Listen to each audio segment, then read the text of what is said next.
نیکی یہ نہیں ہے کہ تم اپنے چہرے مشرق یا مغرب کی طرف کر لو، جس طرح کہ یہود اور نصارہ کرتے تھے، مخصوص رنگوں کے لباس پہن کر، مخصوص طرز کے پٹکے پہن کر اور مخصوص رسوم و رواج کے ساتھ الجھ کے رہ جانا، یہ دین نہیں ہے۔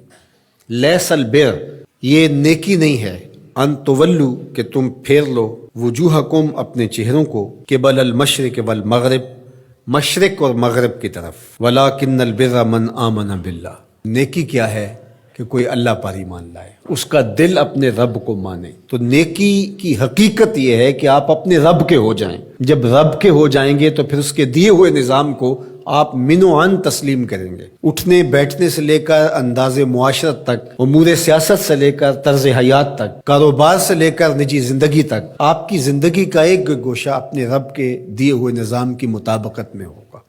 تو نیکی تو یہ ہے، نہ یہ ہے کہ تم مخصوص ایک طرز اختیار کر لو، مخصوص طرز کے رنگ پہن لو اور اس کو تم دین قرار دے دو۔ ظاہریت کا نام دین نہیں ہے، بلکہ تمہاری روحوں میں دین کی وہ قدریں اس طرح اتر گئی ہوں کہ تم سے جدا نہ ہونے پائیں۔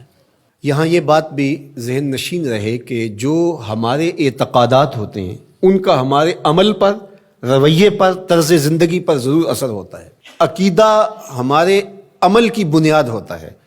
تو اگر میرا یہ عقیدہ ہے کہ میں اللہ وحدہ لا شریک کو مانتا ہوں، تو پھر اس کا لازمی نتیجہ یہ ہے کہ غیر کا خوف میرے سینے سے نکل جائے گا۔ اسی طرح جب آخرت کا یقین میری روح کے اندر راسخ ہو جائے گا تو میری زندگی خود بخود مرتب ہو جائے گی، منظم ہو جائے گی۔ کیونکہ آخرت کا تصور کیا ہے کہ میں اللہ کے حضور جواب دہ ہوں اور ایک ایک عمل اس کے حضور پیش ہونا ہے اور وہاں اعمال کی جواب دہی ہے۔ ثم لتسألن یومئذ عن النعیم۔ تو پھر کس طرح میں بند کمرے کے اندر بھی جرم کر سکتا ہوں جب یہ عقیدہ میرے ساتھ جڑ گیا ہے؟ جب ہم اپنے عمل میں کمزور ہوتے ہیں تو ہمارے عقیدے کے اندر کچھ جھول ہوتی ہے، کمزوری ہوتی ہے، اس کمزوری کی وجہ سے عمل کمزور ہوتا ہے۔ تو عمل کی پختگی اور رسوخ عقیدے کی پختگی کا نتیجہ ہوتا ہے۔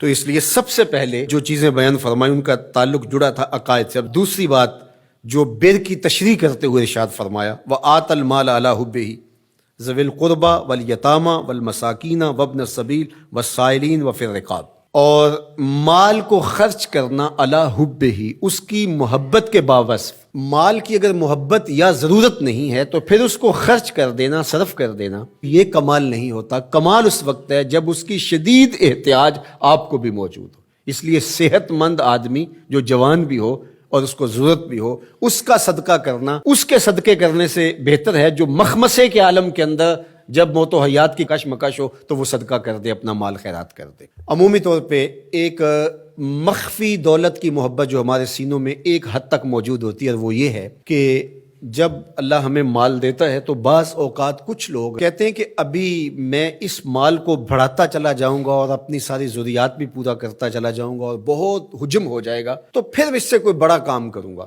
وہ ایک ہدف لیتا ہے بڑے کام کا اور مال کو ضرورت کے باوجود خرچ نہیں کرتا، تو یہ ایک مخفی محبت ہے مال کی جو سینوں کے اندر چھپی ہوئی ہے۔ تو ہمارے دین نے ہمیں جو ترغیب دی ہے کہ جوں ضرورت پیش آئے تو جہاں جہاں ضرورت پیش آئے تمہیں اپنے مال سے خرچ کرنا ہوگا۔ حضور نبی رحمت صلی اللہ علیہ وآلہ وسلم نے ارشاد فرمایا کہ جو زکوٰۃ ہے، جو صدقہ واجبہ کے طور پہ ہم ادا کرتے ہیں، اس کے علاوہ بھی تمہارے اوپر مال خرچ کرنا ضروری اور لازم ہے، اور اس کے مصارف یہاں بیان فرما دیے۔ اور وہ مصارف کیا ہے آپ ذرا غور کیجئے۔ فرمایا ذوی القربہ، سب سے پہلا جو رکھا وہ ذوی القربہ، رشتہ دار رکھے۔ باقی لوگوں پر خرچ کرنے سے پورا ثواب ملتا ہے اور رشتہ داروں پر خرچ کرنے سے دوہرا ثواب ملتا ہے۔ والیتامى، اور یتیموں کو، والمساکین، اور مسکین۔ مسکین اس کو کہتے ہیں جس کے پاس 2 وقت کا کھانا موجود نہ ہو، وابن السبیل، اور جو مسافر ہے، والسائلین، اور جو مانگنے والے ہیں۔ تو اگر اس کے پاس 2 وقت کا کھانا نہیں ہے تو وہ اگر مانگے بقدر کفاف اور 2 وقت کا کھانا مل جائے تو پھر مانگنا ترک کر دے تو اس کے لیے جائز ہے اور شریعت اس کو روکتی نہیں، اور ایسے شخص کو دینا ثواب بھی ہے۔ لیکن جو شخص جمع کیے ہوئے ہو، اس کے پاس موجود ہو، دولت بڑھانے کے لیے یا عادتاً مانگتا ہو، تو ایسے شخص کو نہ دینا چاہیے اور نہ اس کی حوصلہ افزائی کرنی چاہیے۔ وفی الرقاب، اور جو غلام ہیں ان کو غلامی کے بوجھ سے آزاد کرنے کے لیے مال خرچ کرنا. دور موجود کے اندر اگر کوئی قرض میں جکڑا ہوا ہے تو وہ بھی پھنسی ہوئی گردن ہے اس کو. اور میں سمجھتا ہوں کہ اس کے زمرے میں وہ شخص جس کی بیٹیاں جوان ہیں اور اس کے پاس کوئی رقم نہیں ہے کہ ان کی شادی کر سکے اور اس کی مدد کی جائے، تو یہ بھی اس سے ملتا جلتا حکم اس کے ساتھ یہ جڑ جائے گا کہ اس پھنسے ہوئے مجبور کی گردن کو چھڑایا جائے. وَأَقَامَ الصَّلَاةَ وَآتَى الزَّكَاةَ، اور نماز قائم کرنا اور زکوٰۃ ادا کرنا. وَالْمُوفُونَ بِعَهْدِهِمْ إِذَا عَاهَدُوا، اور عہد کو پورا کرنا جب وہ عہد کر بیٹھے. وَالصَّابِرِينَ، اور صبر کرنے والے. فی الباسائے والضرائے وحین الباس، غربت، بیماری، حالت جنگ میں استقامت اور ثبات کے ساتھ کھڑا رہے. اب یہ بیان کرنے کے بعد فرمایا اولئک الذین صدقوا، یہ وہ لوگ ہیں جو سچے اور پکے مومن ہیں، جو ان خوبیوں کے حامل ہیں، جو عبادات کے اندر، اعتقادات کے اندر، رویوں کے اندر، طرز زندگی کے اندر، انداز معاشرت کے اندر، سب میں کمال مرتبے پہ فائز المرام ہیں. یہ سچے لوگ ہیں. اور فرمایا وَأُولَٰئِکَ هُمُ الْمُتَّقُونَ، اور تقوی کے نور سے مالا مال بھی یہی لوگ ہیں جن کے اعتقادات بھی خوبصورت، جن کے اعمال بھی خوبصورت، جن کے رویے بھی خوبصورت، اور جن کا طرز زندگی بھی خوبصورت.